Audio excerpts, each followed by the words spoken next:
Welcome to our discussion of the Egyptian Pesach today, Parashat Hachodesh. We turn to Parashat Hachodesh, the reading that we read on the Shabbat prior to Rosh Chodesh Nisan. We're reading this coming Shabbat. And the reading, which is really the first of the Passover readings. When you get to actual Pesach, you don't read this chapter. This chapter is read prior to Pesach because it's all about getting ready for the Paschal Lamb. Now, in that discussion of what Pesach looks like, you get the impression that Jews forevermore are supposed to put blood on the doorposts and eat the Paschal Lamb. Now, of course, today we can't eat the Paschal Lamb because we don't have temple, but why don't we eat lamb and put the blood of the lamb on the doorpost? So you say, that's ridiculous. Jews don't do that anymore. That was in the temple. Well, it says right here that it says you should take the blood and put it on the doorposts and on the mashkof, the lintel above the door, 3 places, and then you eat it roasted, and don't eat it raw and all that. Don't eat it cooked, and you should eat it in great haste, and this blood should be a sign on the doors, and then I won't come to attack your homes, and this should be a remembrance, and you should celebrate it as a holiday for all generations. A law for all generations, you should celebrate. So it sounds like you should do this in other years as well. Also, when Moshe actually tells the Jews, okay, here guys, come on, I want to talk to you, as opposed to the first chapter, which was God talking to Moshe. Moshe gathers the Jews and he says, you should take the hyssop and put it in the blood and put it on the doorpost, and then God will come and he'll pass over your doors, and you should keep this matter as a law for you and your children forever. That's right there. We should always do the blood on the doorpost. Now, there is counter evidence as well. At the end of the Parsha, as the Jews leave Egypt, he says, this is the laws of Pesach. You should eat in one house and don't take it outside. Everyone should do it. Doesn't mention anything about the blood on the doorpost. Also, in Parashat Re'eh, at the end of the Torah, we have a holiday, and we do it in Jerusalem. You don't do it in your house. If you don't live in Jerusalem, then you can't really do it in your house. How you can put the blood on the doorpost? And then it's an offering. And offerings, we know we put the blood on the altar, not on the doorpost. And you cannot bring this wherever you live, only in the place where God chooses, which we interpret eventually becomes Jerusalem through the story of David. So what's going on here? Well, the real Pesach, please stand up. What's going on? So the Ramban says, when it says that this day should be remembrance, it means the Chagiga. All the Midrashim say, what does it say? This would be a remembrance, and you should celebrate it. Celebration means with the Korban Chagiga, with the different sacrifices. You should have this 7-day celebration forever with this celebration. Now, we should mention that the 7-day celebration is not something they did in Egypt. So as the Ho'il Moshe points out, we have 2 different descriptions mixed together. One is a description of the Pesach in Egypt, which was only for 1 day. If they wanted to have chametz, they could let the dough rise. They didn't have time to let the dough rise. Had they had time to let the dough rise, they would have let the dough rise. So we see that they had no prohibition of chametz, of the leavened bread. It's only for later generations. Then we have the later Pesach, which is all about the 7 days. So, and it's all about not having chametz in your possession. So we have 2 different sections that are mixed together, and we want to understand more about it. The Reb David Tzvi Hoffman has an interesting approach. He says, look, Ibn Ezra said that he looks at the chapter, he thinks it sounds like we should put the blood on the doorpost. But, says Ibn Ezra, we know that that's not the Jewish tradition, and we're right. That's the truth. But if you just look at the verses, it looks like we're supposed to have blood on the doorpost. Comes to David Tzvi Hoffman and says, you're right, Ibn Ezra. It looks like there's supposed to be blood on the doorpost, even in our own homes here in Memphis. However, since there's a new law later on in Dvarim, that as you come to Israel, you cannot offer outside sacrifices, right? That lo tuchal lizbach b'sharecha. No sacrifices can be brought wherever you live. They must be brought in Tel Aviv or in Haifa. They must be brought where? The place God chooses, which is eventually Jerusalem. So since the rules have changed, everything changes. And as Rav Avraham Stav points out, what starts off as your house is a temple, right?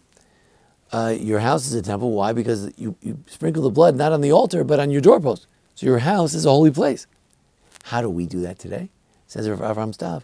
He says, today, what we do is we take your house and we cleanse it from all chametz, which is also symbolic of idolatry, and then your home is a sanctuary. So we still have the home sanctuary, but not with the blood, but rather the chametz, the lack of chametz in your house makes it a sanctuary.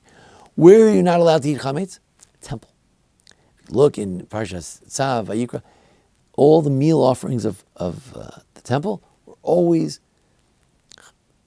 kosher for Passover, except for the 2 breads on Shavuos and some of the breads, the minority of the breads for the Lachmei Todah, for the Thanksgiving offering. Other than that, the temple was always kosher for Pesach.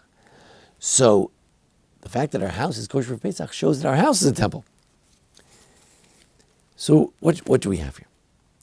We have, for some reason, God confusing us. That it sounds like we were going to put blood in our doorposts for all generations. And yet we know that the Torah is telling us that no, in the future generations, it's a 7-day holiday. The main thing is to avoid chametz. The main thing is to eat your matzah, as it says in Parashat Baloscha, eat your matzah with the maror and the paschal lamb in Jerusalem. So then the question is, why is it mixed up? Why does it appear, as Ibn Ezra admits, that for all generations we should sprinkle blood on the doorpost? I've met Gentiles who have the impression from the Bible that Jews probably sprinkle blood on the doorpost. Maybe that's why Gentiles accused us of all kinds of blood libels and things like that. They thought we were dealing with blood on Passover. No, we're not. So how do we explain it?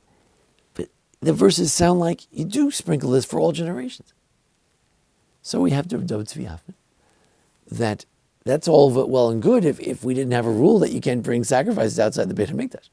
But since the slaughtering must be done in the Beit HaMikdash, therefore the sprinkling of the blood must be done in the Beit HaMikdash, in the Holy Temple, and therefore the eating at best can be done in Jerusalem with your family. It's still done with your family or your friends, your neighbors, but you can't do it just by sprinkling the blood on your doorpost. Okay, we have that answer. But another approach I'd like to share is as follows. The Torah, by setting up this story as if there's seamlessness between the story of the Exodus from Egypt and how we celebrated the first Passover Seder in Egypt as we were going out of Egypt, and how we do it here in Memphis, Tennessee, or wherever you may live, that seamlessness is what the Torah is trying to establish. Really, legally, we can't. It's not seamless. There is a seam. Now, there's no temple. When there was a temple, you had to go to the temple. You couldn't sprinkle it on your doorpost. And in Egypt, they put it on your doorpost. There's a difference.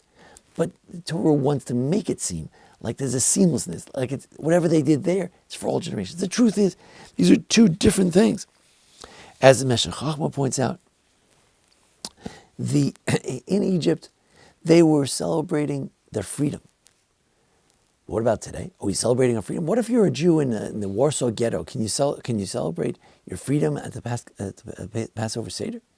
What if you're in the Lodz Ghetto? What if you live in Iran today and you have to hide your views on Israel and everything else? What if you're living in Ukraine right now in the middle of a war? Are you really free? So we know that Passover is celebrated despite the fact we're not always free. Why? Because Passover is not just about they went out of Egypt. That was the first Passover. The later Passovers were to remember that God chose us, that God smote the Egyptians, but he spared us, showing the Bechira, the chosenness of the Jewish people, taking us out of Egypt. That shows that God chose us. He loved us. He took us out of Egypt. He did something special for us, like children following their father into the unknown and the beyond, getting in the back seat of the car and just going wherever God takes you. That's what we celebrate. So there's really a difference between what we celebrate now, which is the chosenness and the love of God for the Jewish people, and then, which was their freedom. Today, even if you don't have freedom, you can still celebrate the chosenness. So there is a big difference.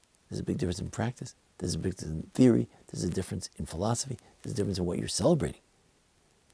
But in an effort to show Ki'ilu Hu Yatzam Mitzrayim, to make a seamlessness between what was and what is, Torah mixes it up and makes it sound, says the Ibn Ezra, as if we're still putting blood in our doorposts. We're not. But it makes it sound that way because we want to have a seamlessness. The truth is, the past is different from the present. The way Avraham had guests is different from the way I have guests. The way that Rashi learned Torah may look different, may sound different than the way I study Torah. That's for historians to figure out.